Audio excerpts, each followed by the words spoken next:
And we're live. Welcome back to Whiskey Charlie, the War Game Chat, our monthly show on YouTube. I'm your host, Mo from Mo's Game Table, and joining me tonight are my two co-hosts, everybody's favorite Gimp with the Limp, the Gimpy Gamer, Nate Rogers. How's it going?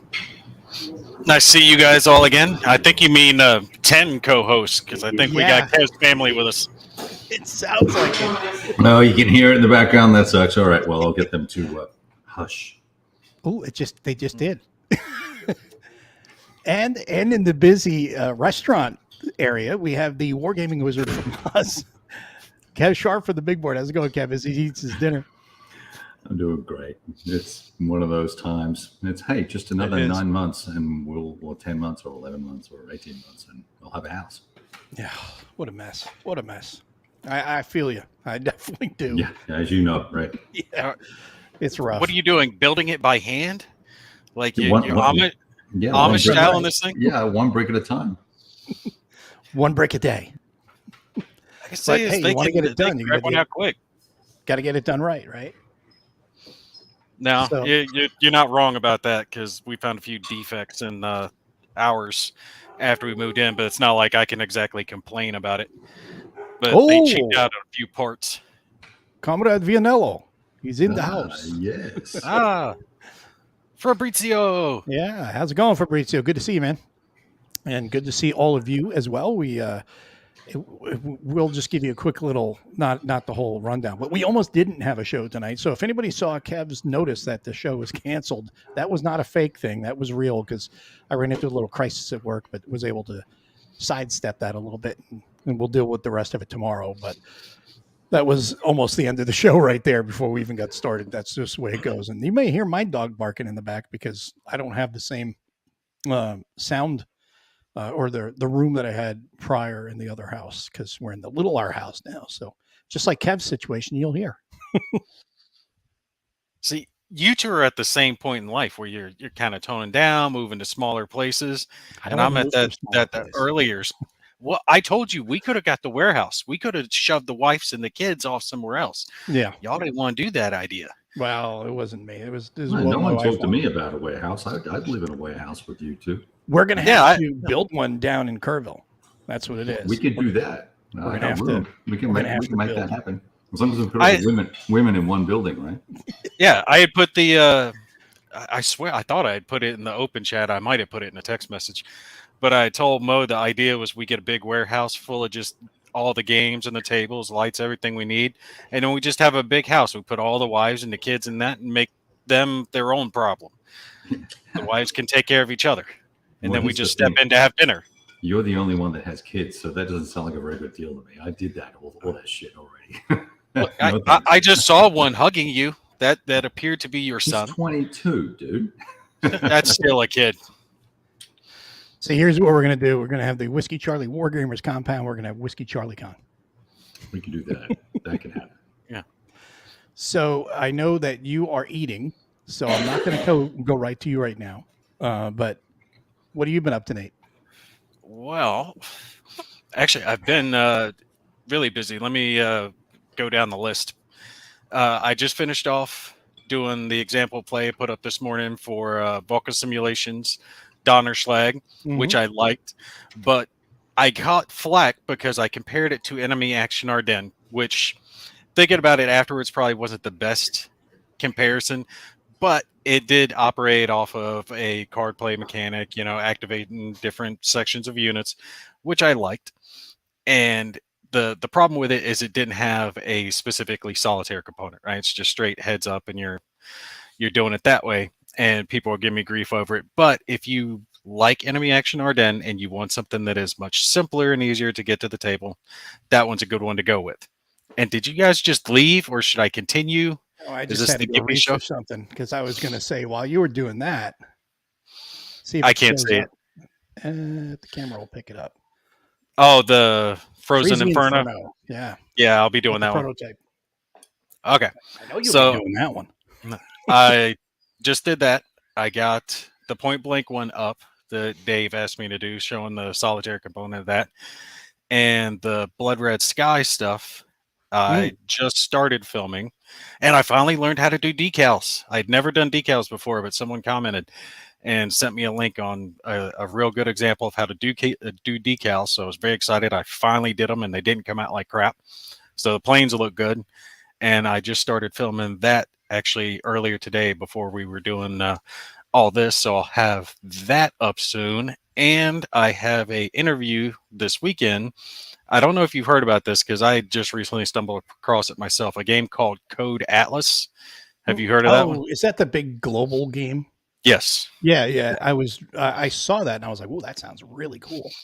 Well, I ended up talking to the designers of it, and thankfully, one of the subscribers was in the chat as well, or in the Facebook group, and he talked me up a little bit.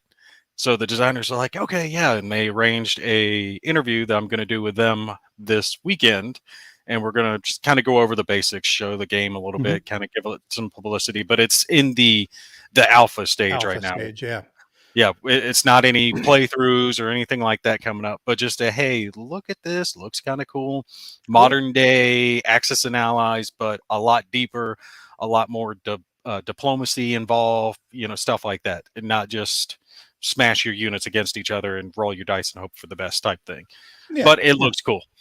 It does. It really does. And it looks like it's got a lot of aspects to it that would make it for, I don't know how solitaire friendly it would be. I don't think it would be very solitaire friendly, but it looks like it would be a great game for a group of people, either at a whole day at a game, at a game store or at a convention. It just looks like a really interesting, involved game that a lot of people would be together would have a really good time with. Have you seen, there's a similar one. I believe it's called Global War. Is that Global War 1985? That one? Yeah, 1985 to 2022, and then I think they got a 1936 version. Yep. And I eyeballed that. It looks like kind of like that, except a little more in depth. But my problem with Global War, answer it. Is can you hear me now? My problem with the Global War one is the fact that, and I hate to say this because I think they're doing small time manufacturing and they're probably doing a lot of it in house, and that's why their costs are so much, but the costs for the game are so high. You're looking at like $300 for this game. Yeah. It's not a cheap game. That's like a passion project. And I'm not saying anything bad about the game. I haven't played it. I can't say good, bad, or the other, but it's so costly that I can't even afford to try it, and I'm kind of hoping that Code Atlas doesn't go down that path. They get more funding, get a bigger print run so they can bring those costs down. You know what I mean?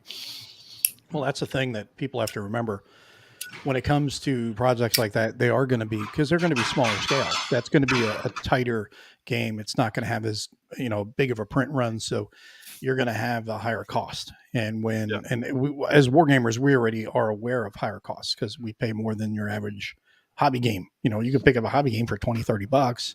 A war game is $60, $80, $100 or more, but it's economies of scale when you're making a print run of 1,000, 1,500, 2,000, whatever, versus 25,000 or 50,000.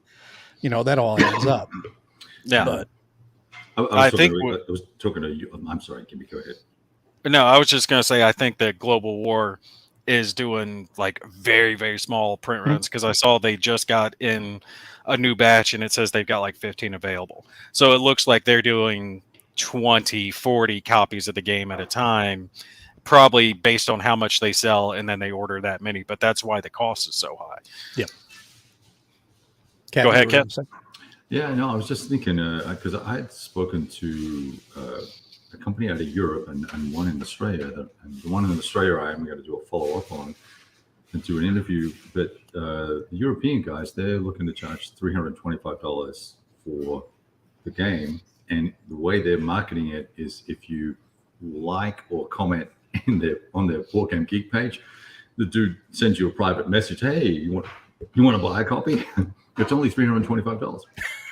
And I had this conversation with him, and I was trying to be nice to say, hey, look, have you spoken to Vento Nuovo or to Fabrizio or any of these other companies and see where they print, and maybe, you could get a pre-order done. He goes, oh, all those companies don't do it right, don't do it well enough. And I was like, okay. So thank you very much for your time. Have a nice day. Yeah. I was like, and I wasn't even asked. They don't know what I know. How many games have you published? This will be my first. Yeah, right, Okay. right. But the guys in Australia, they're doing, theirs are expensive as well, but it's a Gallipoli battle, and I think it'll be really interesting. But they're doing it like you're saying, Gimpy, in small batches. And part of me wants to say, like, if you believe in your game, like Fabrizio believes in his games, right? And so he goes and writes a check, gets the game printed, and then collects the money, right? Makes sense. Yeah, but Fabrizio's games are good. Well, there's that. Yeah, but there was always he's- 1985 but Under his an first- Iron Sky. But we didn't know that the first game was going to be good, right?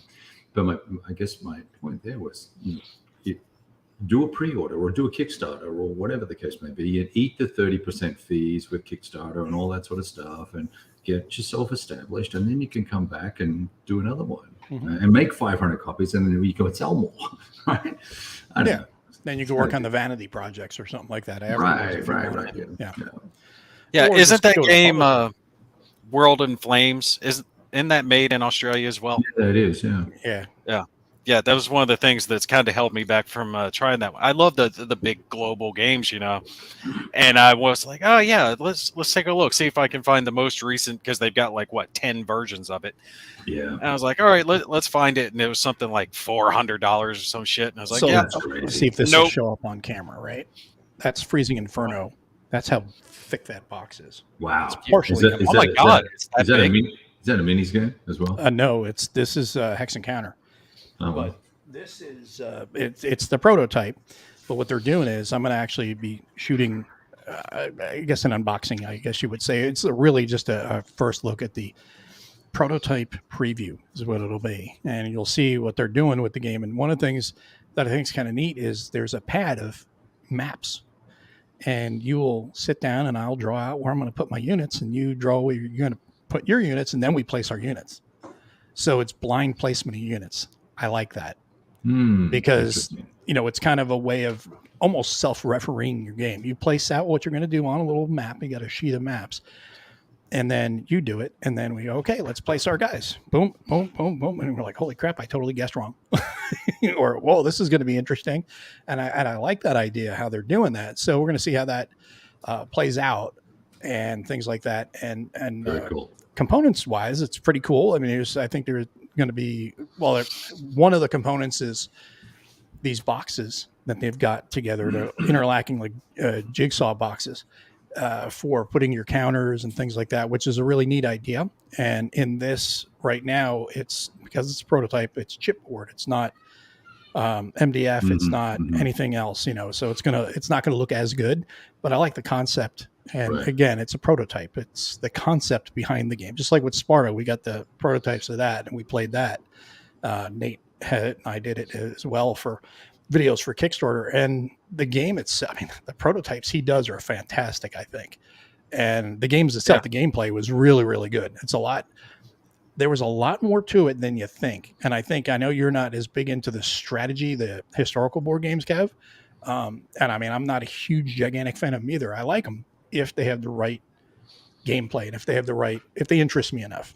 Yeah. This one, I think you depends dig. on the scale. Yeah, it depends on the scale. I was just looking at the map and it looks interesting given that it's sort of the whole conflict. So that's cool. I don't mind strategy games if it doesn't end up like Unconditional Surrender. That's a push me, pull you sort of combat system. But that winter game, there's another one, Fabrizio, or whoever just mentioned that. The trilogy, the Finnish trilogy. Yes. But that's super detailed and that's super expensive. Yes, yeah, it's like $750 for 3 modules, which is crazy.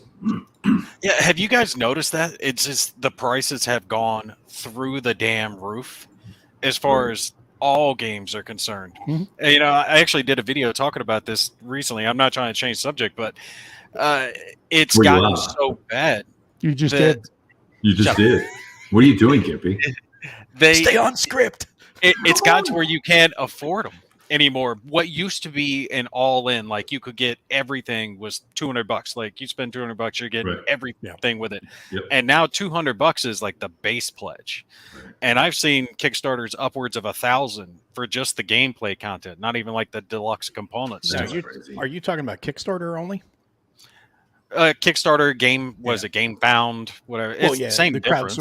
crowdsourcing. Yeah. I think there's a combination of factors here. It's the whole thing that we've all been dealing with the past few years with the shipping and the components and all that stuff being super expensive. Ed brings it up here too, which is very true. Double-digit inflation will do that, and that's hitting globally. It's not just here in the States. And then a good portion of it, though, even with all those factors in, I think a good portion of that is mismanagement on Kickstarter or GameFound, because I think still, even after all these years, people don't manage their projects properly, and they underestimate or overestimate. Now, I got one here. Let's see if this will show. This came in. Remember, we had Byron on talking about Polyversal, right? Yeah. Well, he sent me a copy, and I had originally previewed this game in 2016 with a written preview. And it is 2022, 6 years later. It is finally done and getting into backers' hands right now. I want to bring him back on one of our future shows, because I want to showcase how, some projects take years, but the persistence of the producer in making sure the game gets done and getting it into the hands of the backers, even when he has to fork out a chunk of change out of his own pocket. And now he is not charging shipping to anyone. He's shipping on his own dime when shipping prices are really high. So he's making it right. And there was a lot of things that were beyond his control. And then, of course, the pandemic, that screwed everybody up. So what would have been probably 3 or 4 years ended up turning into 6. So, with his original delays, and it just got compounded with COVID. But it's not what I would consider. It was a success. I don't want to say successful failure, because he's successful, but it was dealing with all the failures and the issues that he had. He persisted and succeeded. And I think those things need to be noted as well. Yeah. But would you rather not get the game, or would you rather pay extra to get it because like the publisher spent badly and now they can't afford the shipping fees? Yeah. Well, that's what frustrates me there at that point is if the onus to me is on the producer. Now, I know a lot of people will say, well, I'll help them out. I'll help them out. It's like, well, I want accountability. What was the problem? What were the problems along the way? Was this person transparent the whole time? And Byron was with his backers, or did he disappear? And then, I need another $50 from everybody 2-3 years after the fact. Yeah. Then I'm like, you're a shady son of a bitch, and I don't want to give you another penny. I want my money back, as a matter of fact, at that point. So you, as a producer of a game, you get that money up front. You now owe these people, and you have to act responsibly. Right. And that's the difference between a PXX, right, and a Kickstarter. Kickstarter, you're writing a check up front. Yeah. So whether it's 2% interest or 10% interest, that's opportunity cost for you writing that check. So that's why I always, I'm really reluctant to subscribe to any of those Kickstarters that don't offer me a discount that's at least as good as a pre-order. Pre-order, yeah. Right? Because a pre-order, I get 30% off or 25% off or sometimes 35% off. Now, you want to throw in extras and the Kickstarter exclusives and all the rest of it, and then meaningful. I don't want special dice. Sorry, Gimpy. And I don't want any more mouse mats. All right. But I, right. But I do, if you're going to give me another scenario or more counters or whatever, because I've given you the money first, then yeah, I deserve that because I've given you the opportunity to make the game that you want to make. When I see people complaining about this and they go, oh, don't do Kickstarter exclusives because I won't be able to get it. Well, get on the Kickstarter, bro, right? It's not hard. Either do it or don't do it and don't complain. But now we've got that problem though, because Kickstarter is not a guarantee and they make the big show about that. But I get that. I totally get that. And I understand it's not a guarantee. But at least with GMT, if GMT came back to you and you pre-ordered some, let's pick one of the goofy games that's taken 10 years to get done, Army Group Center, and they said, $75 for whatever the pre-order was, and they go, you know what, it's all too hard, $100. Well, I don't know that I'm down for that, right? No. So why would I be down for it with Kickstarter as well? So the fact that these guys take our money up front, we have a contractual obligation, just from as far as I'm concerned. I gave you money, I want a return on that investment, which is give me my game, right? As described. And if we need to sort it out, that's fine, like on the margins, but don't be pulling shady shit by asking me for like 30% extra.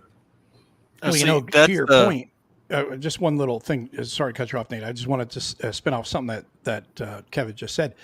Had said if Army Group Center came in, it was $75. Now we want $100.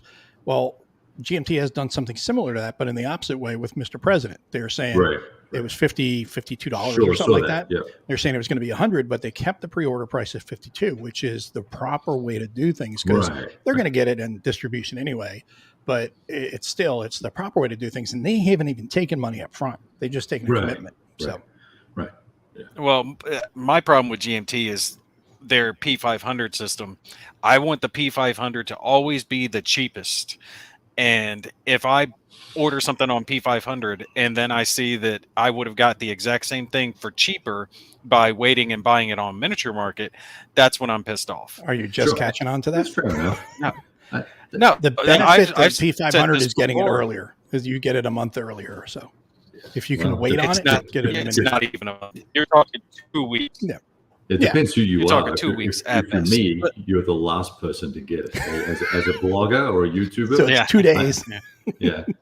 Yes. But that's a really good point, Gimpy, right?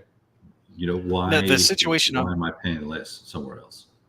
Exactly. Yeah. The situation I'm in now, thanks to all this Kickstarter crap, is I've mentioned this to both of y'all earlier. I've got a game sitting at Quartermaster Logistics that I've paid for. I've paid for the shipping on, but because the company mismanaged it and they had X amount of funds left and they used that to cover the shipping for the rest of the world, and they didn't have any left to cover for America and Canada.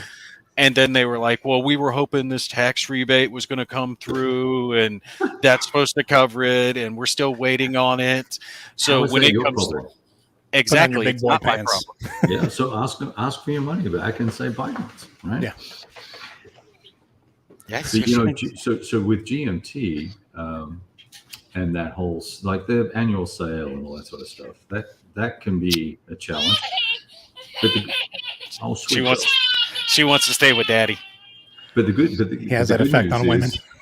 Yeah, really, so hot. The good news is that with all of the train games and Euro games and historical games that aren't war games coming out with GMT, that's going to fund all of this stuff. So I don't really feel obligated to P500 war games anymore. There's always going to be that core that will do it. I'm going to wait for it on a discount, right?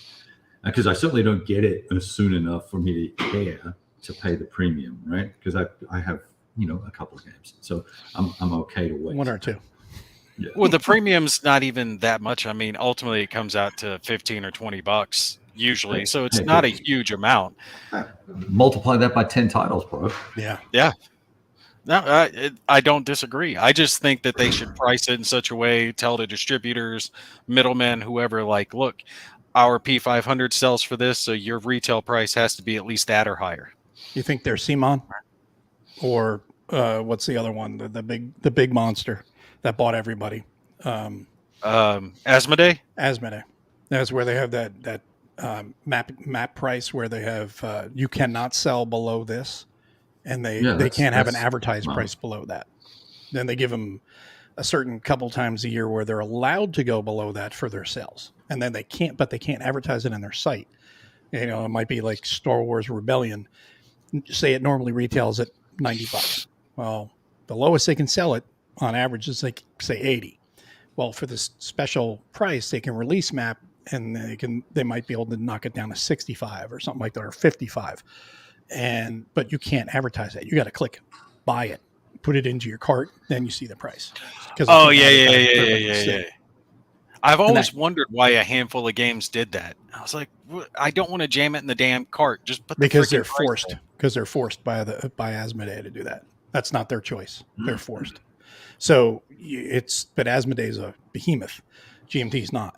They're a very small fish in a big sea when it comes to comparing them to something like Asmodee. All war game companies are from Asmodee. They're like a pebble of sand in comparison to them. So they can get away with that because they just have a huge amount of product, and they bought up like every company. So, well, see, that's the thing is they bought into Fantasy Flight Games, and didn't they also buy Miniature Market? I don't know if they did, but I wouldn't be surprised. Yeah. What really pissed me off is that when it came to X-Wing, the skirmish space fighter game, that the second edition of that game had an app as a requirement. You had to have the app for things to be done. And the app is how you get the point structure and all this other crap. And Asmodee buys it out, and they suddenly stop supporting the app. Yeah. They're like, nope, we're just not going to support it anymore. The iteration that it's at is what it is. So now there's user-made mods, apps out there you can use, but those are free source that you can just hope that they're going to work, which actually they work better than the app anyway. But how do you buy a game that has an app required for it to be used and then don't support the app? I mean, that's why you don't buy app support or app games like that. And you're the biggest, and they're the biggest, and they don't care. So And the only way X-Wing was the biggest miniatures game. It was the biggest miniatures game in the world. It actually beat out 40K at one point in time.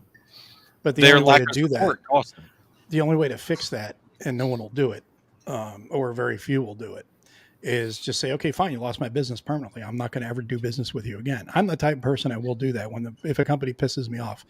And there's been a few that have pissed me off. I know one of them. Just general stuff that I'm just like, I will never do business with you under any circumstances. And that's that. And if people did that with these companies, they would realize they hold the power, not the company, but no one does. And they'll say, oh, I hate those guys. Oh, they have a new game. I'm going to buy it. You're a drone. Yeah. Think with your brain, vote with your wallet. That damn Compass Games, man. They're horrible. Terrible. Horrible out there. So horrible putting out those games that we all keep buying. Terrible. And you were just talking about Enemy Action Ardennes before when you were comparing Donnerschlag to that. Vaguely, just in the ballpark. Yeah, they both have a board with counters on it. And they have cards. And this thing with cards. It's great. And it's just there are similar mechanics. Similar mechanics. It had a feel, right? It's like, look, there's a big difference between a B cup and a D cup, but they both feel similar. One might be a little better than the other. Work with me on this. I'm trying to eat here.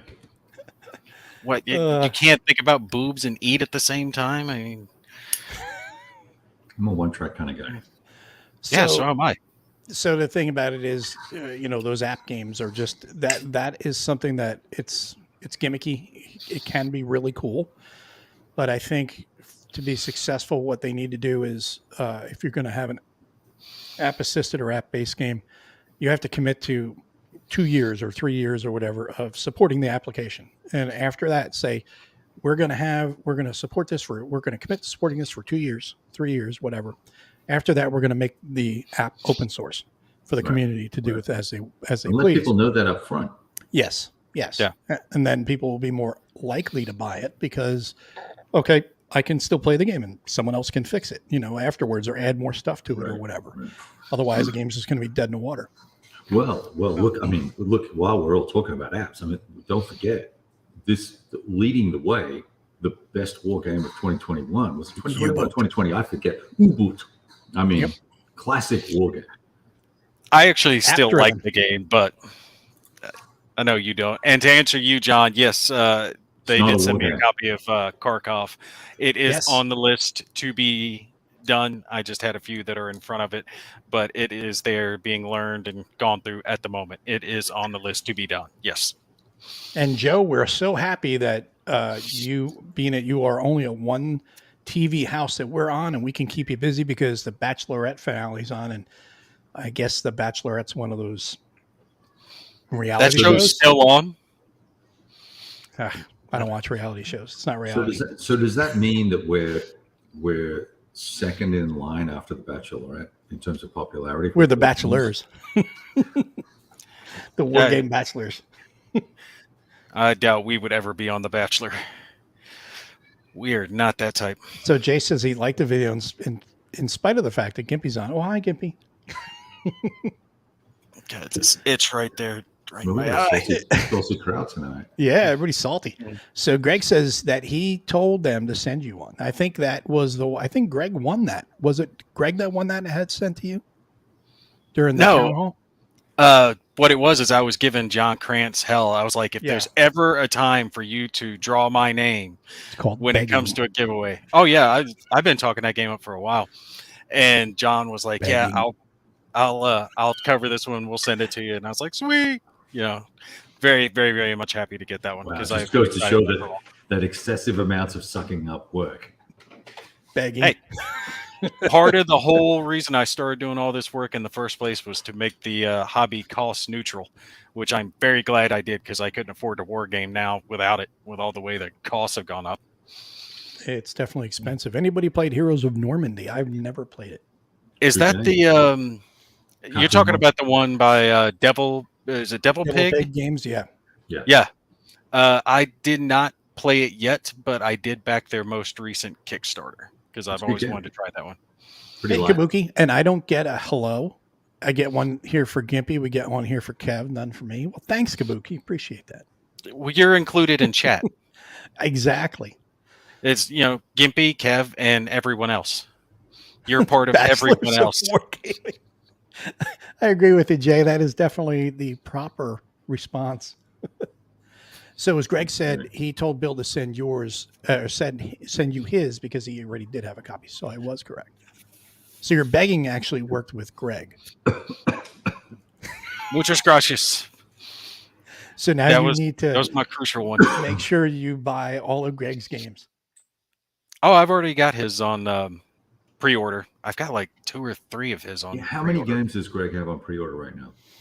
Can we find that out, Greg? Yeah, we need to, because he's got the Belize game, and then Tank Ace. No, that's Greg Smith. Is it Knucklehead? It's a Greg. Greg 6 1 half into dozen. Yeah, same difference. Smack yourself upside down. Re-scramble the brains. They're already script.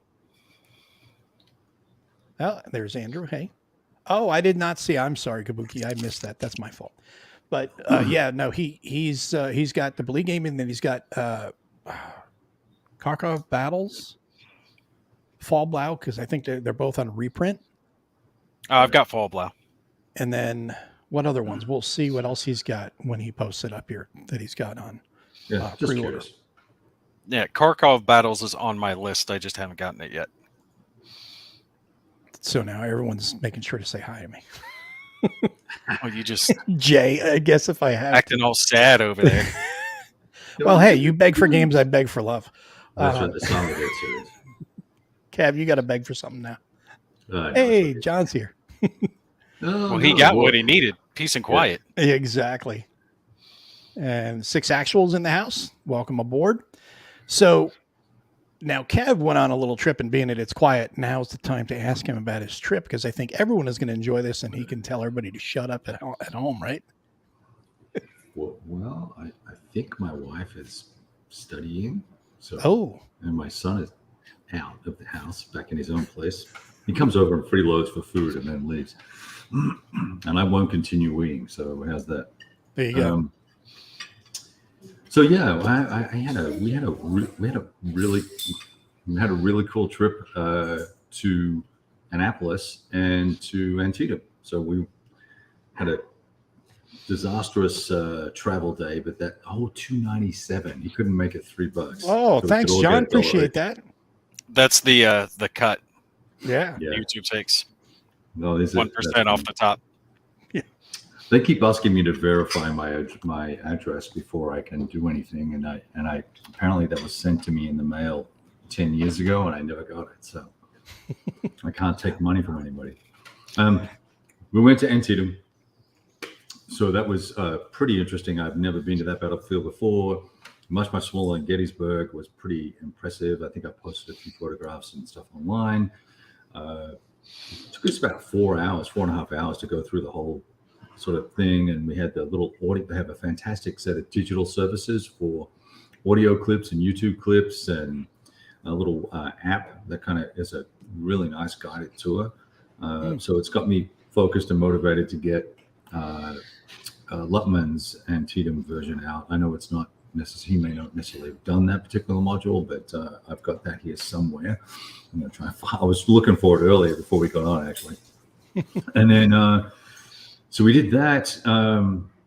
Really amazing when you look at the height of the cornfields, which when we were there last week, 8 feet high, right?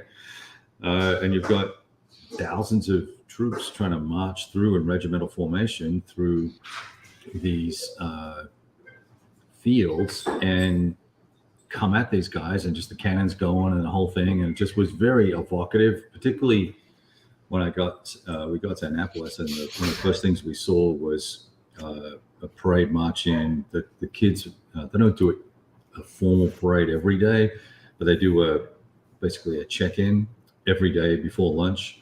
So they have formation check-in, and all these midshipmen form up by company and march in, and then you see them in column, basically, broad column formation by company marching in. And I took some photographs. There was a parade as well at some point. I took some photographs of them in their dress blues. Just so it was very visceral to me to see them with their rifles of port arms and all that sort of stuff, and marching, and then trying to imagine that in the cornfields and coming across open ground. It was pretty impactful. So the Annapolis trip was really fascinating. My nephew's a student there, and we had this old rundown funny guy taking us on a tour, and someone asked him, there was 3 or 4 of us in the group, and someone asked him what rank he retired out at. Oh, he was just a 1-star rear admiral, right? So you wouldn't have known it by talking to him. Super low-key, very casual guy. He was a P-3 Orion pilot in the Mediterranean.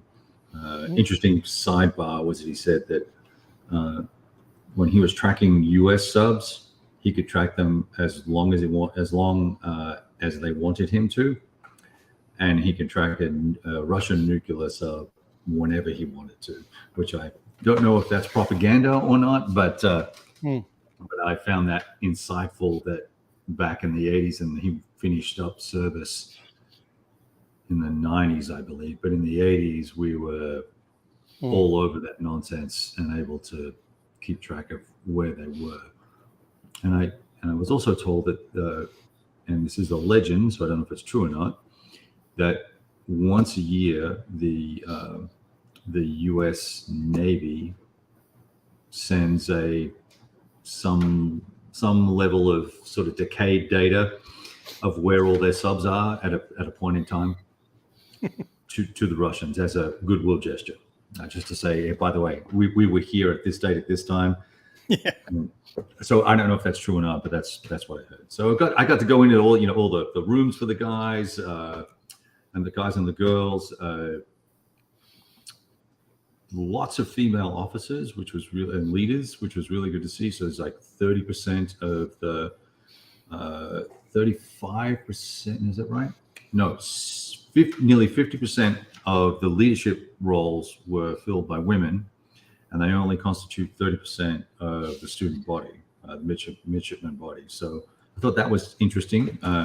All whip smart, and it made me feel a lot more comfortable about the Navy, given all the bad stuff I've been reading in the last 24 months about what's going on there. So it was great. I got to eat well, and was hosted by some family friends who's it's their son. So it was very, very cool. That is cool. That sounds great. And, I'd love to see what some of that decayed data is. Hey, we were in Polyarny in 1984. Yeah, you can just imagine. Yeah, you can just imagine, right? So it's pretty cool, and just just all the history that's there, just even the architecture and the memorial halls and Mhm. who would sponsor. There's a lot of private sponsorship that goes into the Navy, which I didn't realize as well. So like McCain, no, not McCain. What's his name? Who ran EDS? Ross Perot paid for this massive extension of one of the primary halls there to put a sort of second mezzanine level in, and all this very interesting stuff. And he didn't want his name on anything. He paid for one of the halls, and so his two classmates. That's the name of the hall. Is his two classmates, right? So he didn't have it named after himself, right? So That's cool. Yeah, super interesting, and a lot of historical fact, and gorgeous area. Gosh, fantastic. I want to see the Navy go big time with that. Have like Budweiser on the side of a ship, something like that. Bunch of little NASCAR looking stickers all down the side. Like cool. NASCAR. Yeah, yeah. I go for that. All the midshipmen have like like Holly Haynes, what do they call that? Like ski gear logos and McDonald's on the back. Oh man! And then before you take off, everyone's quiet. Everything's just sitting out there in the bay. And sailors, start your engines. Right. And then they take off. Well, that happens every time when they get shore leave. Yeah, just that's depending on where they're parking that ship. That was the one thing I never got to experience. I never got on ship when I was in the Marines. So I never got. Were you on ship? Mm-hmm. You were stationed in the fleet? Yeah, I was. Well, yeah. I mean, we're all in the fleet, but you know what I mean. Like, yeah. Fleet. I was out. I actually lucked out. I was in Okinawa and I got screwed, but I ended up getting the better end of the deal because I was a boot. So we just went over Okinawa for our first deployment. And they were like, "Oh yeah, hey, we got to put somebody on mess duty." Guess you got it. That's you. Yeah, that sucked for 34 days, and everyone's like, "We're going to Korea." Well, they went to Korea for one of the operations, and when they were over there, they got hit real bad with hemorrhagic fever. There was a lot of people getting that because logistics got screwed up. They put them in a warehouse in the evening. They just racked everybody out there. Because there was bad weather and all this other stuff that was going on. Logistics went wild. Well, there's a bunch of rats in here and a bunch of crap, and guys started getting sick, and a few guys got real bad to where they had to be airlifted out. And I was just back home unawares of it. And then they come back and were like, "Oh, it was a terrible trip, terrible op." And I was like, "Oh, okay, maybe mess duty didn't suck that bad." So like a week later, they're like, "Hey, we need to, we have a billet open for a Liberty float. Fitz, you didn't go to Korea, so you're going on a Liberty float." So I spent Christmas in Hong Kong and New Year's in the Philippines. Nice. Not a bad deal. That's a nice way to ring in the new year. So they were like, "You son of a..." I was like, "Hey, dude, who sucked it up for 34 days on mess duty?" I did. So I earned this. So I got, and it was cool because this was before China took it back, Hong Kong. So it was still a British Commonwealth. And at that point it was, the British Navy was there. The British military was there. Met up with a bunch of British guys. They were just awesome people. Loved to sing, loved to drink, loved to play darts, and learned how to shoot darts from them. And then went to the Philippines, and we're in Subic, and that was a great place. And yeah, Ken, I missed you. You weren't there. It's a little ongoing joke I've got with John Sy. Yeah, that's what he's saying. He could have wargamed when I was there. But unfortunately, no, I didn't know you were there at the time. So, but it was a good time. But it was great. That would have been a long time ago. That would have been like 40, 50 years ago, wouldn't it? That was actually, that was just after the armistice was signed. So it was 1919. But no, it was a long time ago. But it was great and had a good time there. But I loved being on an LST, which is a flat bottom boat. Talk about rocking to sleep. Some guys were having a hard time with it. I loved it. Just rocking back and forth. Pretty easy. I slept like a baby. It was the best sleep I've ever had. And it was also the coolest sight ever is going up on top above deck at night in blackout. There's nothing but stars. It is the most incredible sight you'll ever see. It's like the desert. Better. Because there's no light around you at all. You'll even in desert, you'll have some residual light on the edges because the city's in the distance. in the ocean, there's nothing. There ain't nothing there. It's just black. It looks like somebody took a giant, huge blanket and just like put like 100,000 holes in it and shined a bright light behind it. It is just an incredible sight. So that was really cool. But I did like it a lot. It was quite a lot of fun. A good time to see a UFO out there, or a USO, should we say? It would have. UFO. The Boxer Rebellion. Talking about the ceremonies and everything, that actually reminded me of a strange story of when I went to boot camp, Paris Island, to see a buddy of mine graduate. And I had already been in for a little while, been in a few years, had a few deployments, and I had my Purple Heart already, right? So I've got combat action, Purple Heart, and I was still Lance Cooley. It was right before I picked up Corporal.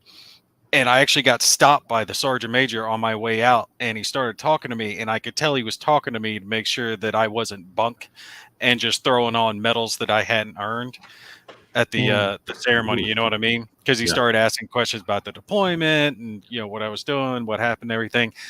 And real quick, he understood I was, who I was claiming to be, and didn't give me hell over that. But it was kind of funny because Elise and I had just started dating at that point. So we had been together so many months, and I'm like snapping to, going to attention because he's E9. I'm E what? What is Lance Corporal? E2, E3, E3.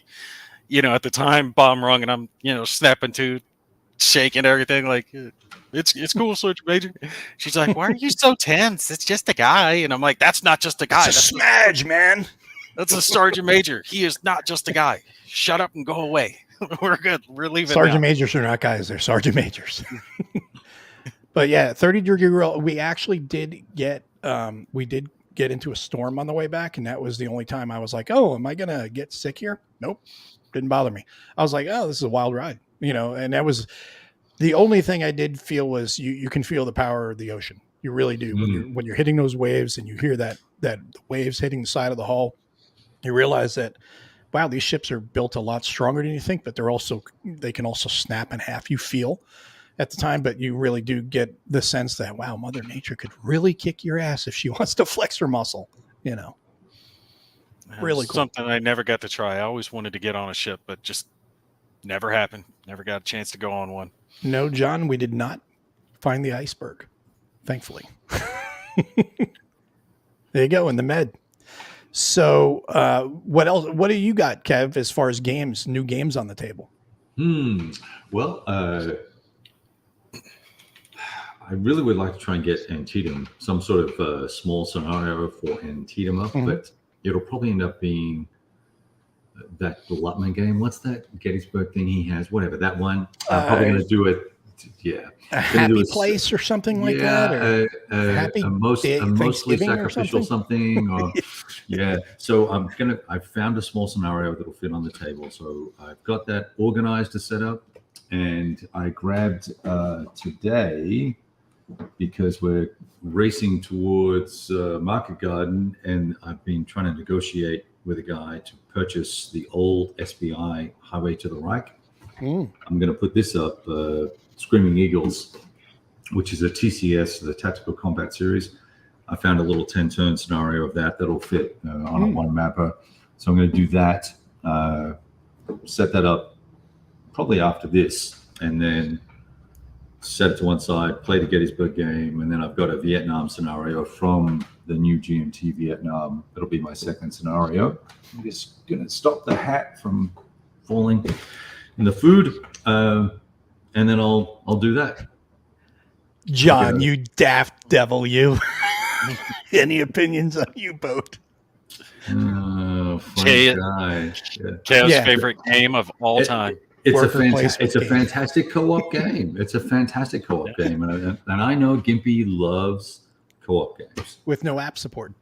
Yeah, with no app support. Yeah, I like the app. I like the game. I thought it was cool. It was something different. Yeah. Now, something about the Lutman's game, though, because I've had this question a few times. When are they doing a second print run of that? Because I know they're organizing it right now. They are. So they should have one in the next so many months. Well, they're doing a Kickstarter, so it'll be 12. Oh, they're doing every bit of 12 or 18, right? And it's going to come with new all the FAQ and errata incorporated to the rules, bigger charts. I was going to say actual player aids instead of the Bigger miniaturized map. version. Yeah, I actually didn't find them that bad, but it is small font. So Yeah. I get it. Small. That was like 0.4 font, man.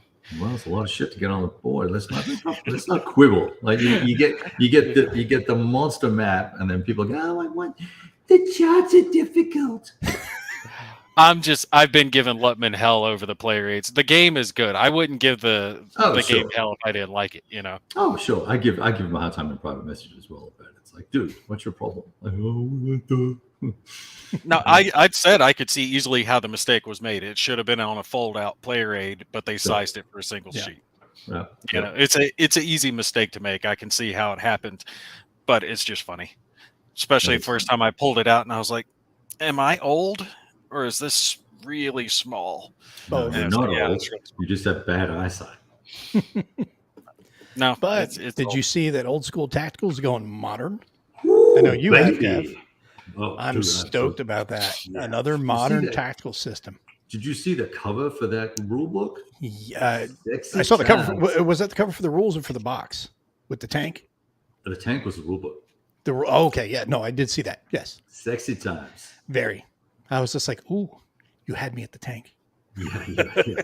You had me at sprockets. Yeah, it's pretty sexy. So I'm looking forward to that one. Speaking of tactical skirmish, you know, Assault Red Horizon? Is it Assault? Yes. What was the exact name? Assault Red Horizon, right? Yeah, Assault Red Horizon 41. Yeah, that's it. They are coming out with expansion packs now that are going to be adding in things like air power, so like Stukas, cool shit like that. So that should be happening soon. He's supposed to be sending me that expansion pack when they have the copies of it ready. So I'll be doing some coverage of that when it lands. But I really like that one. I thought that was a really good one. Yeah, it was a lot better than you might think at first glance. It was a lot of fun. I really enjoyed it, and there's a lot more game to it than you think. You say, oh, I'm just going to push it around these cute little counters and shoot each other. No, there's a lot of tactical considerations taken into account, and I like that. It was surprising, and the components were just amazing. Got to give them credit on those. Outstanding. I need to get some more time on that, but it's in storage, so it's going to be a while. Dude, I'm telling you, the best thing about that, and I've talked it up all the time, is the way the order of battle works with the cards. I really liked how they did that. You know, something different. And especially for like solitaire play, you can just shuffle up the cards if you're supposed to have, you know, a couple of infantry and a tank, shuffle them up, draw the cards out, and find out what the enemy's going to be. You know, you're not going to know. It could be artillery, it could be different types of tanks. You know, I really, really liked how that worked out. You know, and plus you can play the scenarios backwards, you know, flip the sides around, and it changes the game up again, you know, who's on offense and defense and all that good stuff. So you are right. There's a shitload of gameplay in the box. Oh yeah. You get a lot. And for anyone who's been considering the game, I will just say this. If you've been considering the game, it looks like it's interesting, but you think it's really thin tactically or something like that. No, I'm not saying it's not ASL. It's not like super deep, but it's a lot deeper than you think. And there's a crap ton of game in there. You get so many scenarios. It's not funny. And you get the campaign. I mean, it's really, it's overstuffed. I think you're getting a hell of a deal. I will give them that. It's not cheap, but you're also getting a hell of a deal. And the components are just top notch. They really are. Like Kev was saying, they're outstanding. The only thing that I didn't like about it is it does take up a fair amount of table space because you got to have the different unit cards along each side of the board since the counters themselves don't have stats on them. I understand it cleans up the board. It makes it look a little bit neater since you're not having to kind of lean down and squint at counters to see what the numbers are. Makes it much easier to read, but you do need that little bit of extra space to account for the fact that it's not all squeezed on counters. Well, it's a miniatures game without the miniatures is what it is, because they give you all the data on the data cards. So instead of having miniatures, you're using these hex-shaped units, and the facing is done with the hex-shaped units, which is cool. So, I mean, if you wanted to, you could even use miniatures instead of the counters if you really that was your thing, and just use the data cards. So yeah, you could totally. I mean, because the hexes are big enough too. Yes. Yeah. Yeah, especially if you have something like a resin printer, you could easily print out any of the tanks or transport vehicles, artillery. All those files are easily available on Thingiverse. The only thing would be trying to find like appropriate infantry figures because they're a little harder to find than tanks. The tanks are just open source. You get that is Assault Red Horizon 41 is what we're talking about, John. Yeah, at this very Yeah, moment. not old school. And if you want miniatures, all you need to do is find yourself, if you can get some old copies or clearance copies around, Black Friday or something like that, get your hands on a couple of copies of Tide of Iron. You'll get all the tanks you'll need, and you'll even get the little infantry that comes with little stands. You can put them in there. So that would be another alternative if you were looking for miniatures. Yeah. And, we've got, I wonder how long, well, Point Blank is out, but I wonder how long World of War 85 and the bit of Harvest will be from Lock and Load. I'm keen to see that now that I had a goof around with the Valor of the 13. Yeah, what do you think about that? I have not sat down to play it yet. I haven't had a chance to play anything this weekend. Yeah, look, I they're great. I will say they're great scenarios if you use. I think the scenarios are designed, generally speaking, to use the advanced or optional armor rules. Mm-hmm. So assuming that's the case, and that's just an assumption on my part, I thought the presentation was cool and goes with, I think I mentioned in my video that it's an expansion for Bit of Harvest, but it's for the Motherland, which Motherland, is... Yeah. So my bad. But I don't know necessarily that I want the extra level of detail with the armor rules, the extra couple of die rolls. I don't know if I need that. I kind of like the cleanliness of the original rule system. I think it works well, particularly if you've got big tank battles, right? The last thing you want to do is now bog them down. 4 die rolls or 3 die rolls or whatever it ends up being. Just like when OST had that issue with their damage thing, where you keep hitting a guy and you would damage the tank and damage the tank and damage the tank, damage the tank, but it never killed it. Nothing. Because you didn't roll a kill, right? Mm-hmm. So anyway, I think it's good. I think quality was good. We'll see. Well, I'm curious. Like after playing around with it, with that barrel destroyed, the turret destroyed, turret damage or whatever, did that really make any difference or not? Well, in the scenario I was playing where there was a choice for you to pick either, I want to say it was either 2 or 3 Stugs or 1 Tiger. And so I had Stug life, baby. Yeah. So, well, I took the 1 Tiger because I never really played with the World War II, with the Tigers that much. So I want to see how they do. And it was against 6 T-34s. All right. So now with that incremental thing, I kept getting, I could get a barrel damage. Okay, so that's cool. So the dude can't shoot. But if I get a mobility kill, it made it a lot harder for a single tank that is clearly superior to the T-34 short. I think they were short barrel guys that 75 millimeter, 76, 76, whatever they are. Yeah. And the penetration rates, you're going to kill a T-34 if you hit it, right? Mm-hmm. So, but that was not happening. So it was all over Red Rover for the Tiger pretty quickly. Well, that's the thing. I mean, in reality, if you could wolf pack a Tiger, you're going to get it.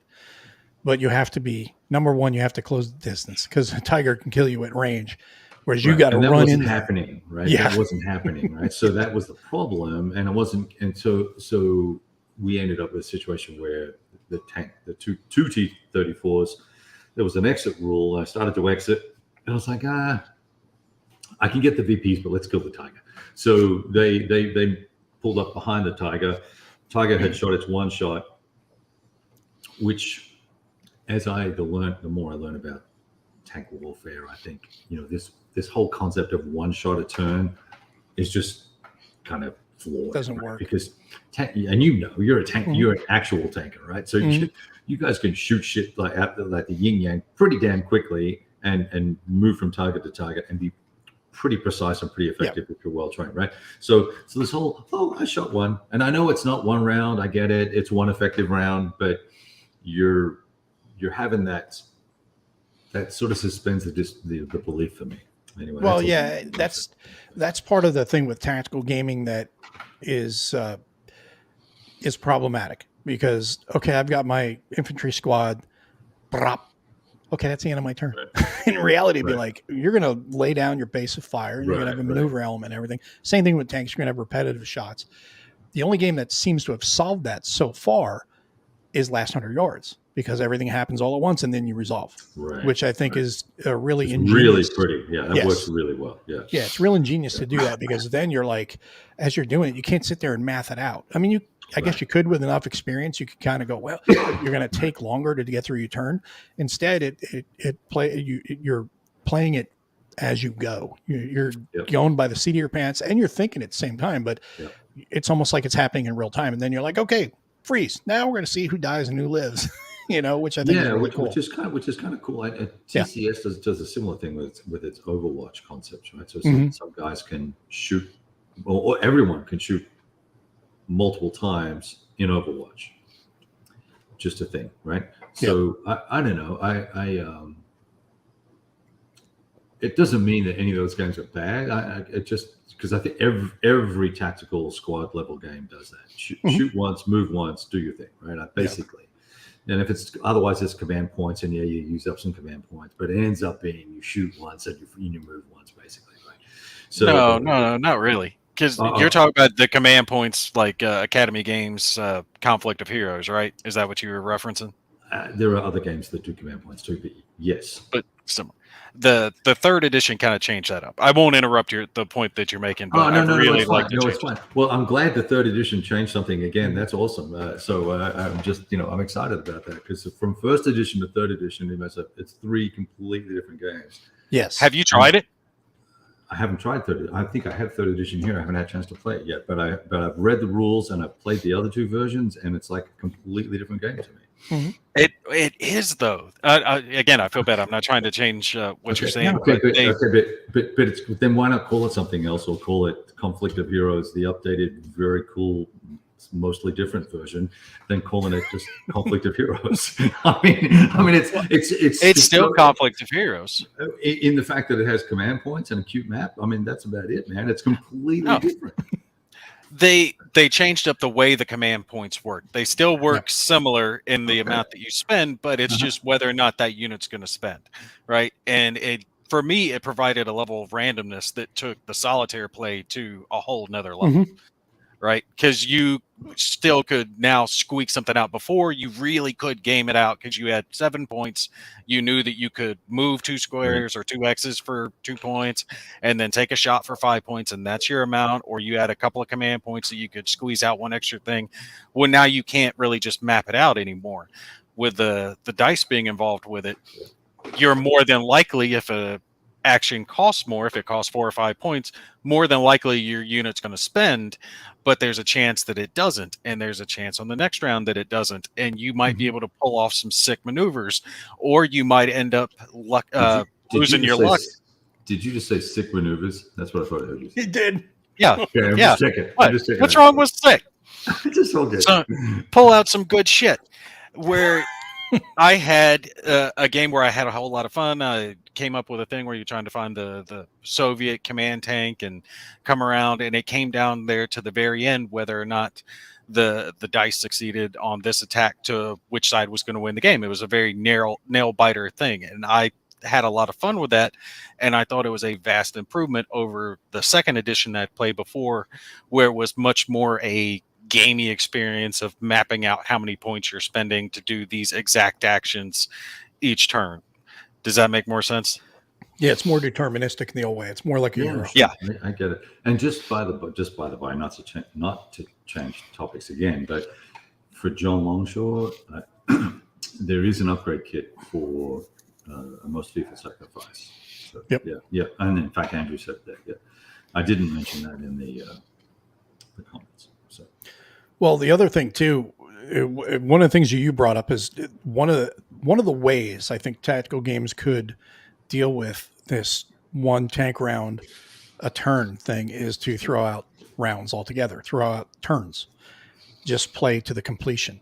And that again goes to last 100 yards where they have that time mechanism at the end of the turn, how much time has passed.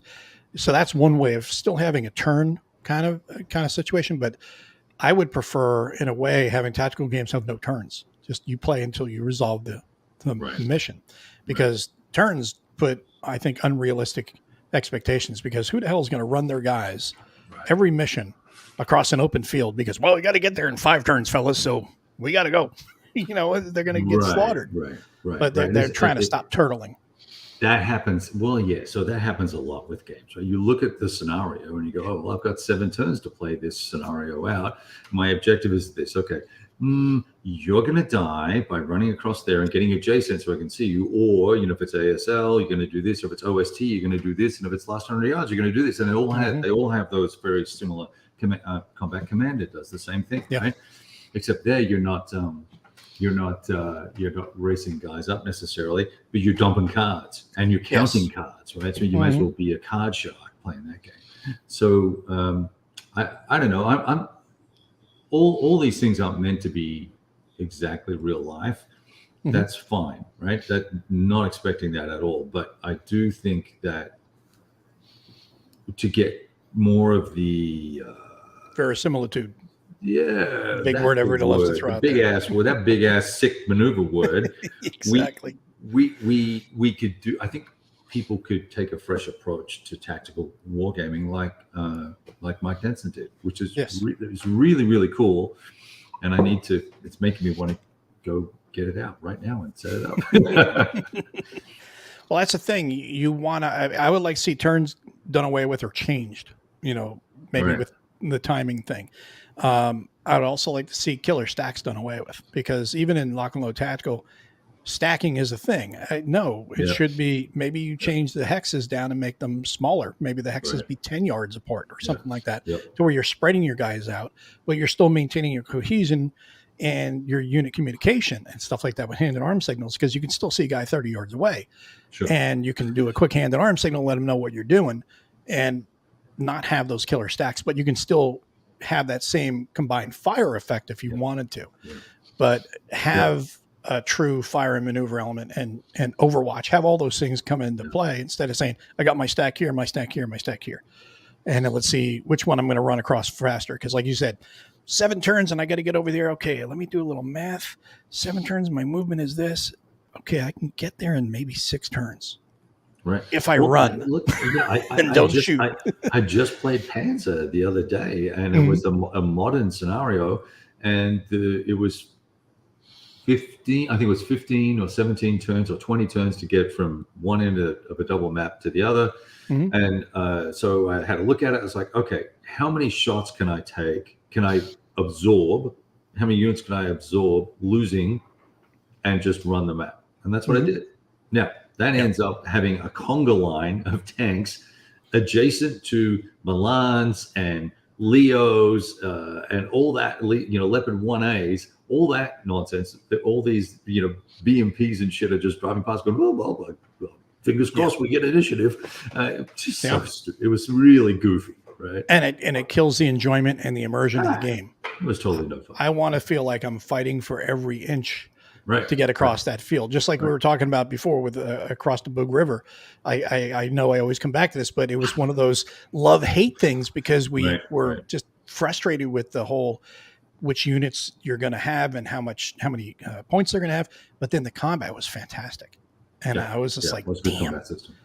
Because you feel like you're really just in a slugfest, And going back to what Nate was saying, I think it's great to see that they've evolved the Conflict of Heroes system from version 1 all the way to version 3, and they've improved each time. It's not like they made a change just for the hell of it, and that really wasn't that good. No, they've evolved it each time, which is great. I appreciate that it's evolved. It's just that it's frustrating having come from the original and then reading the second version and goofing around with a little bit. I open up the box expecting to be able to play this thing out of the box, and it's just like, what are we doing here? And so it was just annoying. It'd be like saying I'm playing ASL, and then I pick up and just I get the next module, and it's the lock and load rule book. I would be a little taken aback by that. Now I know it's not that dramatic a change. Yeah. For the game, it literally was just changing how the spend mechanics work, whether or not a unit became spent, and it made the game so much more fluid than it was before. It really did start to just flow. You roll the dice, or even draw a card, because it worked with the solitaire deck that they had designed for it, with the dice are on there, so you could do it either way. But it made the game just fly, and it gave, like I said, that huge amount of randomness that you really need to have a good solitaire experience, because otherwise, if you're just flat out playing for both sides, you naturally kind of lean towards one side, or you might make bad decisions. But it has a solitaire system, though, right? Yeah, it does, and it works well. I really like it. I think that they should do it for all of their Conflict of Hero games. The next one they release 10 years from now, I'm sure it'll be great. So John says he does not think anybody counts cards in Combat Commander, and Kev says he disagrees. Now, his last name is Sharp, and remember, if you're really good with cards, you're called a card sharp. So all you got to do is count you just got to count the move, the fire, and maybe the whatever the assault cards are called. They're called something special, but I forget what they are. That's what you got to do. Well, who makes Combat Commander again? Is that GMT? GMT, yeah. Yeah. That's why I haven't played that one. Says, that he brings up a good point. A good game system has to evolve, and fans of the system need to keep up with the rule changes or stagnate, and that's very true. Unless you've got a system that is pretty rock solid from the beginning and then just needs some tweaks and some adjustments.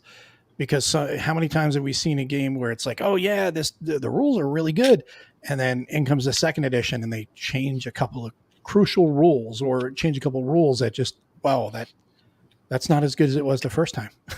Because or worse, invalidate all the prior scenario play. Yes. Right? Yeah. I can think of some games that have that problem. Yeah, you have to think backwards as well as forward. You can't just think about today, unless you're going to say this is a standalone, module or expansion or whatever, or game in this series. Right. The rules are not going to be compatible with the other things. This is its own experience because we're doing, the sewers in Stalingrad, and these rules are specific to this. It's not going to transpose to the other modules for whatever reasons, for obvious reasons, in sewers versus out in warehouses or out in the jungle. Yeah. So just keep that in mind. Yeah, and to Stig's point, and it's a valid point when you have series like Great Battles of the American Civil War. You've got a base set of core rules, and then each module has its own. In fact, each battle inside each module has its own unique set of circumstantial rules to cater to the uniqueness of the battle. I can certainly see that, but I wouldn't, for instance, go changing wholesale the GBACW system, even though it has what it started out as being Terrible Swift Sword or something. So a massive improvement, but that's a multi-decade evolution of things, I think, and people are comfortable with that. I don't know. No. Yes. No, I gotta say the blind sword system that is Lutman's. It's done well. He's improved that over time, and I've really enjoyed it for a Most Fearful Sacrifice, especially things like the cohesion rules, because you see how much of a difference it makes when you keep those brigades together and keep the cohesion up. Because that's the big problem I've run into it is trying to break the lines. Because if they're next to each other, it's so hard to crack that cohesion. Yeah, and it should be. And that's what you want. You want that challenge, and you want that realism added in there without being hyper realistic. So, well, part of it too has been my bad dice rolls. I've switched out dice 3 times now, trying to find dice that won't roll low every time I perform an attack. Go through a dry spell. That was my experience with Combat Commander. The whole game was a dry spell.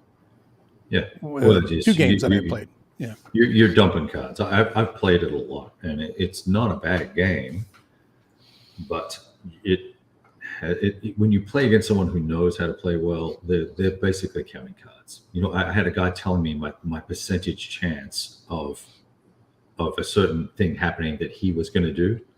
Mm-hmm. And then he ended up, well, by the way, I have that card, so you were just unlucky. I mean, because he was counting the cards, right? He knew what he was going to get. He knew what I had. Yeah, it's very frustrating. Well, you may not know exactly, but you have a good you've got indication of enough what they've got. Yeah. indications to know. Yeah.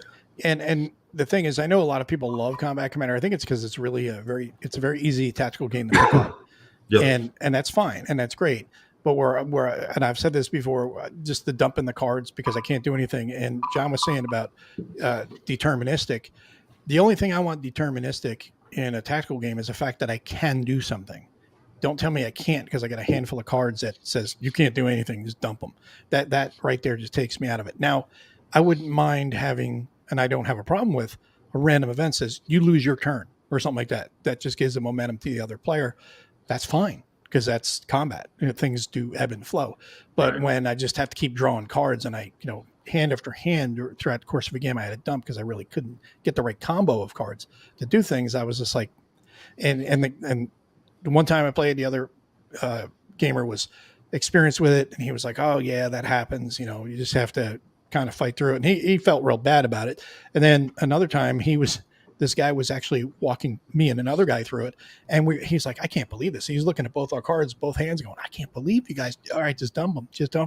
And I was like, "Can we play something else?" It just wasn't getting anywhere. And I had played it prior to that, Solitaire, and I actually liked it, Solitaire, because even if I dumped a hand of cards, the other guy could probably do something. So I felt like I was doing something. Right. So, but again, it was just for the experience of playing. It's just like when you play any like Lock and Load Tactical or OST or whatever, when you play at Solitaire, you're playing both sides just for the narrative, and for the challenge of getting yourself in a problem and getting out of it. That just doesn't sound fun to me. That just sounds like a bad experience, because I think back to like World of War 85 with the way it's card draw, chip pull type mechanic. When it came to activation, I really like that because it provides that randomness. Plus, you don't even know for sure that a unit will activate this turn. Yeah. There's a chance that it might not. So you can't plan for anything to be a guarantee. Right. Now, I mean, you're guaranteed to not have it be missed 2 turns in a row. But that's the only thing you can't count anything else as an absolute definite. That's what you need. But what you're talking about there just sounds like dump the cards. What do you mean? Just I want to move the units and I want to shoot with the units. I don't want to try to play Uno over here. Uno. That doesn't make sense to me. I haven't played the game, so I can't relate to it. But when you're talking about just dumping a hand of cards, you have to move and fire cards? It's all of it. It's 100%. It's card driven, card activated, card driven. So you have to have a fire card to fire. So if you don't have a fire card, you can't do an attack. No Overwatch, no fire, no move card, no move, no assault card, no assault, whatever it's called. Then you got these and then there's some cool random event stuff, and then and by the way, now the cards also are your dice, which is the other thing that annoys me, is because you're flipping cards on your deck to bring the dice up, and that's the die roll. That's the die roll. And so if you're smart, if you want to keep track, you can also keep track of how many 6s have been played in the last 30 cards from the 2 decks of 72. And you know that there's X number of cards that have 6s on them. So you go, oh, I got a really good chance. And we're getting down to the lower end of the deck. I got a really good chance of getting an 11 here. Boom. I'm going to shoot now. Unless you get a shuffle. If there's a shuffle, then it does change things up again. But totally. Yeah, I totally get that. But I'm saying if it's all bets are off if it's two full decks. But Point Blank does the same thing. Like that's how the turns run in Point Blank. They run off the activation deck, and the dice are the activation deck. Yeah, but it is definitely different. It's how Combat Commander works. Yeah. That friggin' thick. I mean, it's a huge stack of cards. You're not counting that thing. But that's why I said to John to Dave not to send me one, right? Because it's probably not going to be the game I'm going to play, right? I think he's got. I think now he's going to see everyone else playing. I should have got that game. Damn it. Well, I think if he does send me one, I'll do a giveaway. I'll have a look at the rules and stuff. And I've had a look at them online. I've watched you guys. People goofing around with it. It's just I don't know that I want to do that. It's Lock and Load Tactical, the card game. Yeah. Yeah. Well, that's cool. I have Lock and Load Tactical, so I'm good to go. It's a lot smaller footprint, Lock and Load Tactical. I'm a simple man. I just like to roll my dice and kill things. Exactly. I'm going to give David some hell, though, because he didn't send me that, was it 13th Armor thing, or what's the name of it? The Valor 13th. Valor 13th. Yeah, he didn't send that to me. So, yeah, David's getting a bad review. I'm going to have to put up a video blasting him. See, now, the thing I was going to say before was talking about Combat Commander and all. When you play these tactical games, you want to get drawn into it. And when you have cards, like Kev was saying, you flip the cards over for the die rolls. If that was the case imagine that was the case when we were playing The Long Road, it would have changed that entire game right then and there, because then it would have been more deterministic in balancing the things out by having X amount of each die roll in the deck, rather than the fantastic run of rolls you had and a fantastically abysmal rolls that I had. That's what I like about chance, because that you can't get with cards. With cards, you're going to get that balance because that's the way it's built out. Whereas with dice, you're going to get hot rolls, you're going to get cold rolls, cold streaks and hot streaks, and that will change the game up. And next time you play, it may change where everything's balanced, or you may get the hot rolls and the other person gets the cool rolls. So you can't have that when you have cards that have a set amount of dice, when you flip them, that's your die roll. You have a set amount of dice per deck. And I would just rather go with regular dice. Now, speaking of which, I got to shout out my people from Double Six Dice. Love those dice. Got to call them out. Well, I sent both of you guys those dice. Yes. You didn't send me any dice, dude. Yes, I did. I sent you 2 of them. No, you didn't. I sent 2 to you, and I sent... No, I sent 2 to you, and I sent 2 to Mo. You don't even know you don't even know what city I live in, moron. That was... When did I do that, Mo? Like a year ago? Oh, that was a while back, a couple of years ago. I got nothing. Was that before Kevin joined the show? Was it pre-K? Was it pre-me? It was pre-K. It was pre-K. It was pre-K.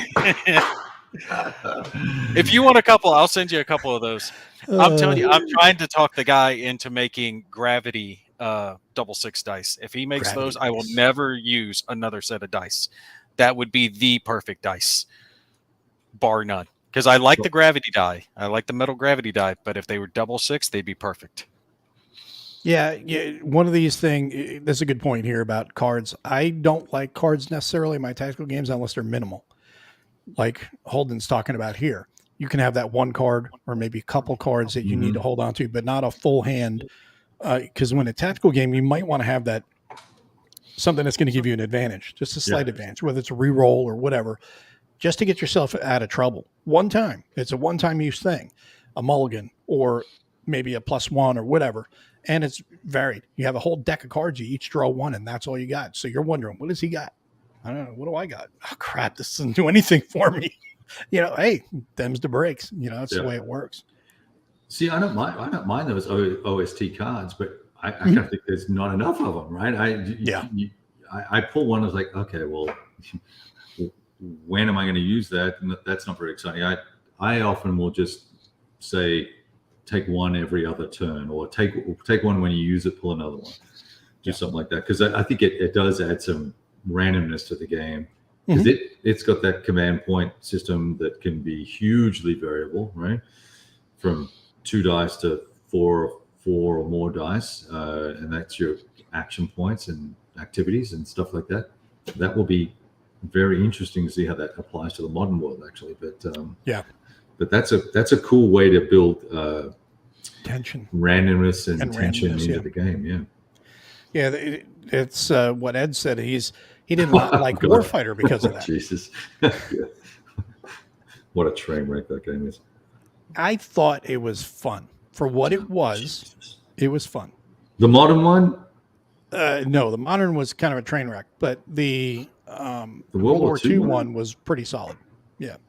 But yeah, I like the World War II one. You have to take. I mean, I did enjoy the modern one, but after you play it it only has a certain amount of plays before it starts to wear thin. Right. That's one thing I found with Warfighter. It's great, but it only has a certain amount of plays in it. At least for me, it had a certain amount of plays to where I'm like, I'm done. It got the kind of an expansion overload that I think some Yes. games kind of fall into. When it becomes where I feel like I'm Collectible card collecting like Pokemon cards, Mhm. then you've gone a little far, you know? When you have 17, 18, 19, 20 expansions. No, they're in the 40s now. Yeah, but what I Oh, mean, it's per crazy. game, it's nuts. It's You, just you see the guys trying to get rid of that stuff, and everyone's like, "Yeah, I'll give you $1." I mean, it's crazy, right? But I played that game one time when dude was coaching us. There was 3 of us, 2 of us or 3 of us playing. I think maybe 3 of us playing, and we all had a little guy or guys. We had a couple of guys each, I think. And so there were the stacks of cards in sleeves getting knocked over and shit going everywhere. There's ammo crates and weapons and this and that, and this is your damage stack and this is your other stack, and then finally we fired some bazooka or something and killed something that was sort of happening, and then we found an ammo cache right next to the actual enemy location that we're supposed to get to, and I was like, hang on, wait a sec, how did I find ammo when we're advancing to the lines to like capture the bridge or whatever? We've never been here before. And the guy goes, just suspend disbelief. Just take the ammo and shoot the tank. And we're all like, this is stupid. We just said, this is dumb. This is dumb. Give me 4 more beers, please. Now, the most fun I had with it was when I went the sci-fi route, the mystical route with it, and I did the Japanese zombies, the Nazi zombies, and had a bunch of World War II soldiers trying to fight their way through to take out the Nazi zombies. That was cool because it had like some spells, like the holy spells they got to have, and holy shit, yeah, it just played it that way. You don't have to worry about any realism, anything like that. No terrorists, just zombies, dude. Zombies. Having fun with. That was the most fun I ever had with Warfighter. That way, with Warfighter, yeah, I could see that being fun. Just like that is to me the best part, or at least it was the best part when I used to play it, of Call of Duty, was the zombie part when you're playing online with your friends. So much fun. You can just burn 2, 3, 4, 5 hours easy just playing Nazi zombies. It was so much fun. Yeah. Warfighter was actually one of the first games I ever got when I first got into wargaming, because there wasn't as much solitaire out there, many years ago. And once I tried that, I kind of liked it. But the first time I got a hex encounter game to the table, it was kind of like, okay, whole new world. I'm liking this. We're going this direction. But I still did like Warfighter. It was all right for what it was at the time. I did too, for what it was. And I found it surprisingly tactical and a lot of fun. And it's a great narrative generator. But like I said, after you play it a set amount of times, and everyone's level is going to be different, to me, I just hit the wall on it, because I was just like, okay, I feel like every time I go to play, and this is the way I kind of feel about all of the leader games too, is I've got to wade through all of these cards. And I know some people love setting up their units and kitting them out and stuff like that. And I can understand the attraction with that. But when you got to pull out just your basics just to get loaded up, and then you got to pick your soldiers and your squads and all that stuff, you're spending in your points, and you're spending it all, and you're like, all right, let's go. And then you run into a couple of bad things. You're like, why did I do this to myself? It's the setup. It's the setup. When you open that big box and you look in, it's just 400 cards in there. It's the OCD in us that goes, oh, I'm going to have to think about this forever. It's the OCD FOMO. I don't want to spend the time. Like, I'm much more likely to just pull out the base box and just play that versus trying to open up the big box that has all the expansions in it, because you're looking at it and you're like, no, it's going to take me 3 hours to get all of this set to the table and actually play it. But John, will we ever see that? No. It's been how many years? I won't see it. I know that. Yeah. No, I won't either. But are the zombies that are more or less politically correct just asking? They're zombies. They're dead. I don't know what that means. Do they have to be? Everything now is attached to Nazi zombies, because Call of Duty, and then there was that movie Dead Snow, which was kind of like comedic horror, and so it became a thing, and now everything is Nazi zombies, not just zombies, but Nazi zombies to make them double worse. It's Well, yeah, because it's okay to shoot zombies and it's okay to shoot Nazis, so now you're double okay to shoot them. Exactly. Me personally, I'm just like, the whole idea is you're setting up a situation where you have World War II and then something weird happens because of the attachment to the occult that was that happened with the Nazis and stuff. But there was also a comic series, and I really wish someone would have picked up on this and done a video game on it.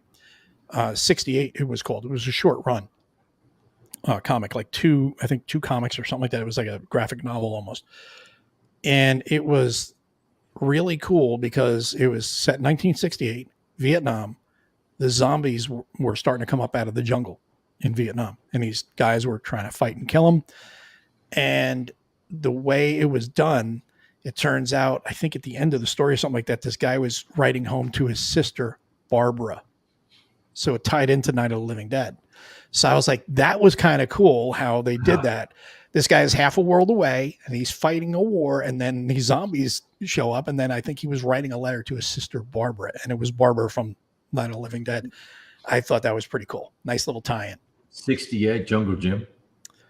Is that not 68? No, it was a comic. Let me see here. I have it somewhere. I just have it packed up. Yeah, but which Night of the Living Dead? Are you talking about the black and white version, the original, or the color version? The original. See, I like, was that the 80s or 90s version? It was the one that had the Candyman in it.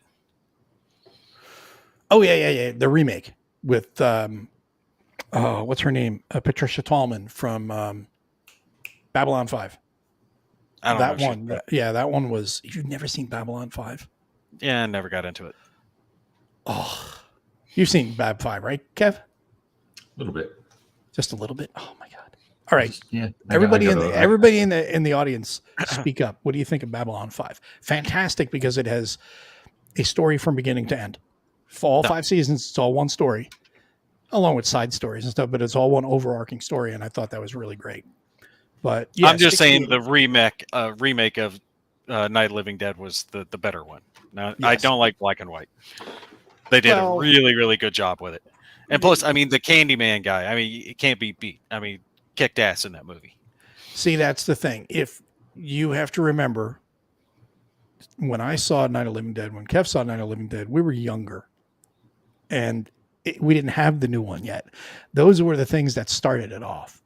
So that was the genesis, was from Romero in the original one. And then it expanded from there. When he did Night of the Living Dead first, then he did Dawn of the Dead, and then Day of the Dead after that. And then what was the third one? There was Night, Dawn, Day, and then something else. Was City. Was it City? The one where Dead? there's City. It had, what's his name? John Leguizamo in it? Leguizamo was in it, yeah. Yeah. They were in a city, the last city. I remember that, but I can't remember what the damn name of it was. So here you go. Well, we have gotten way off topic. We did. Did we have a topic? Well, we were talking about the Nazi zombies, from Warfighter. Black and white combat, baby. But yeah. Is Warfighter Fantasy actually going to release? Did they kickstart that? Didn't it fail? I think Warfighter Fantasy is a fantasy at this point. I mean, to be honest with you, I don't know if it'll ever happen. It's been how many years? Kickstarter, right?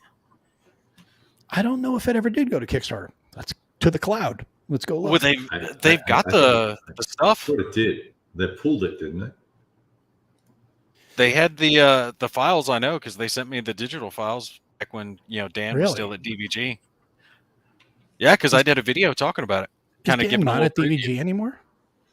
Well, I thought Kevin was running things now.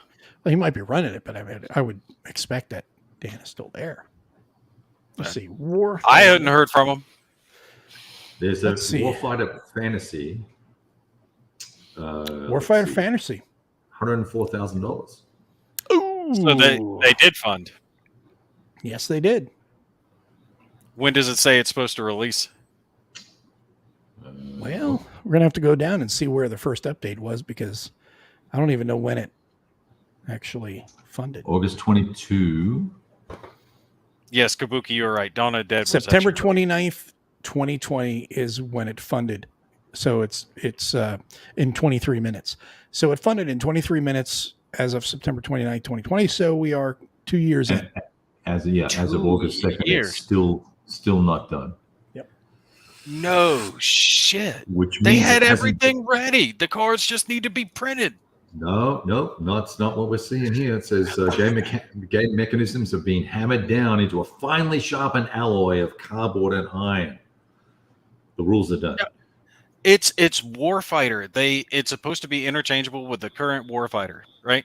So the rules can't have differed that much. You're supposed to be able to have modern mixed in with World War II, mixed in with the fantasy stuff, the future stuff with the mechs they had, and then fantasy. They all should have relatively similar mechanics.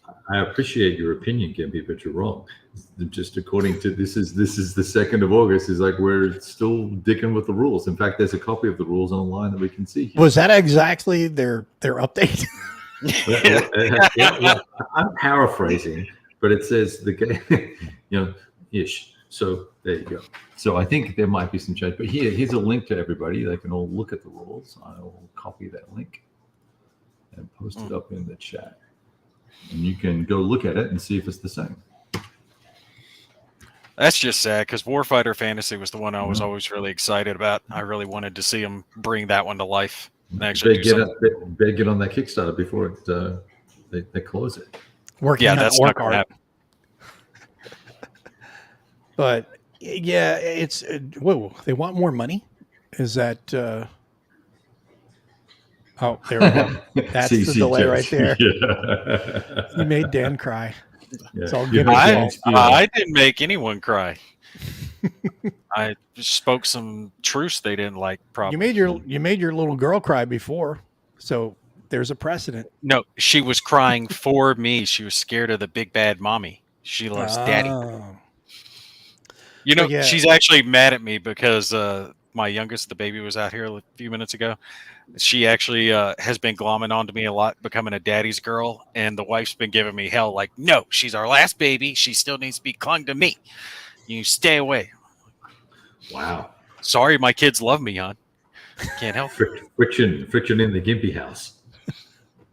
Yep. Drama. But so what does everybody have up next as far as projects? Or I know, Nate, you went through all your stuff. You have your interview this weekend. You got some other videos that you're doing. Kev was off eating dinner off camera. So wish me luck. Wish me luck. I've got a tournament. It's called the Crate Cup. The last time I did one was prior to X-Wing. It was prior to COVID. And if you guys remember, COVID kicked off March in 2020. And if I remember right, it was like the 14th they canceled the tournament we were supposed to have on the 16th. And we anticipated it then being pushed back like 2 weeks. And here we are. On the curve, right. Yeah, we flattened the X-Wing curve. We're finally getting to have a tournament in person again. And we're looking forward to it. My team last time we made top 4 out of it. So we were one of the last 4 teams. I think we actually got 4th place in the tournament. So we're hoping to do well, but I am very, very much out of practice because I have not played a whole lot of games since COVID started. So you guys wish me luck. Hopefully I will do well in the tournament. I will take some pictures and some short video clips and post those up afterwards. But it's a week from this Saturday. Outstanding. Hopefully we do well. But that's it for me. I've got a bunch of other stuff. The other stuff is stuff I think I already mentioned. I'm going to be covering that Frozen Inferno, the Salt Horizon. There's one more that someone, it's like I was telling you, anytime like a publisher wants me to cover something, it's like all of them get together and they all send it at the same time. It's like, can you guys space this out over the course of the year so I have like, something to do? But no, the other day, I was trying to get that Sparta video shot, and I was like, I need to get this done. Every day last week, I had planned on shooting it one of the nights. Something came up every night. And then on Friday night, I worked. Sunday afternoon, I worked. And I'm sitting there going, I got to get this damn thing done. And my wife always goes to bed like 9, 10 o'clock. She goes to bed real early. Every night last week when I was like, okay, it's 10:30, I might be able to set things up and shoot a video. She'd be up to 11, 12 o'clock. I'm like, what? The universe is conspiring against me. I want to have quiet in the house, because if I start shooting a video and I'm talking, my one dog will start barking, thinking there's someone in the house. Unless he's in the bedroom with the fan going, then he'll be like just chilling. But if he hears me behind closed doors, he's gonna be like, who is that? Who is that? It's like, no, it's me, dummy. So I got through that. So what do you got coming up there, Kev? Well, I think I mentioned we'll do Gettysburg. Yes. Screaming Eagles in Vietnam.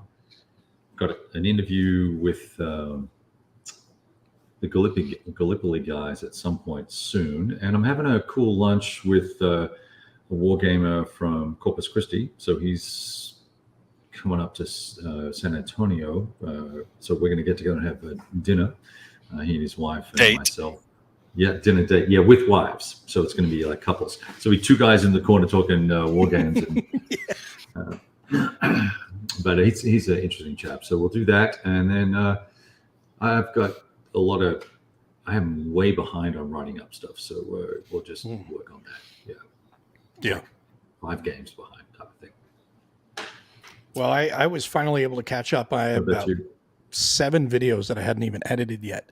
So I finally got, some time to do that. I just kind of sat down and just worked like an entire day and got all those videos done. So I'd have them in the can and I can try to free some time up, do other stuff, because I had to get Sparta done. And then I have Freezing Inferno here. I got Polyversal. I want to show looks in those. And I really, really am way behind on sitting down with Red Strike. I really need to spend time with that thing. And because I got the playtest version and I kind of set it up and I kind of poked around a little bit, but it was very short. And I was like, yeah, I need to set time aside. So what I'm going to do is try to get this stuff done that I need to get done. And then I'm going to set down Red Strike and try to just go through that for at least a week of just going through that game, and a little bit each night. And then on the weekend, more time. So that way I can have more of a better feel for it. And then also, if I can have any playtest information back to them, because that is a big game and that's going to take time to commit to it. And being that I don't have, if he's still here, I'm going to bust his chops. Being that I don't have my copy of Deadly Northern Lights anymore, Fabrizio. Not his fault, just the way things go. I just had to bust his chops if he's still here. But no, I wanted to check that out because, like I said, it's going to take some time, and you really have to dedicate the time for it because it's going to take a lot of space too. It's got like 10 counter sheets and it's pretty involved. It's like 55-page rule book. So it's not something you're going to throw down and play, real quick. Yeah. And VUCA really does amazing stuff. So, and I've been real impressed with their stuff. Their components are quality, aren't they? Yeah. Even their prototype components are quality. I mean, it's like, This is like a finished game. The only thing I don't have is the box. They sent it to me in like an Aachen box. And I was like, well, yeah, it's like, well, it doesn't matter. It holds the game. Yeah, that's all I need. I don't care. Yeah. I mean, although the box art on the Red Strike is fantastic and I can't wait till that comes out, but he's really put a lot of effort into it. And from what I've seen of it, what I've read of the rule book, I'm real impressed with it. And I think if you like modern war, hypothetical World War III, that modern era stuff, it's one you're going to definitely want to check out. And I think the rule book is available for download for people to check out. I think it is. Yeah. I'm super excited about it. I can't wait to. Yes. So we get closer to the release of that. We'll have to get those guys on. Let me ask you this, because you talking about Sparta made me think about this. What do you guys think about not keeping a prototype? Does that bother you if they ask you to pass it along? No, that's part of it. Sometimes they will, sometimes they won't. See, like I don't personally care, like the Sparta version, he asked me to pass it along, he covered the shipping for it and everything. And I'm fine with it because I understand that the prototypes are expensive. Yes. They're not retail copies. It costs a lot to get those made. So I've never had a problem with it. And I really got to give it up to Plague Island because I didn't say anything to them. I covered the 2 minutes to midnight. And just out of the blue one day, finalized copy shows up on my doorstep. And I'm like, all right, I appreciate that. That's just good looking out, Yeah. But when it comes to it, like David Thompson, he never asked for his prototypes back. He always just lets me keep those.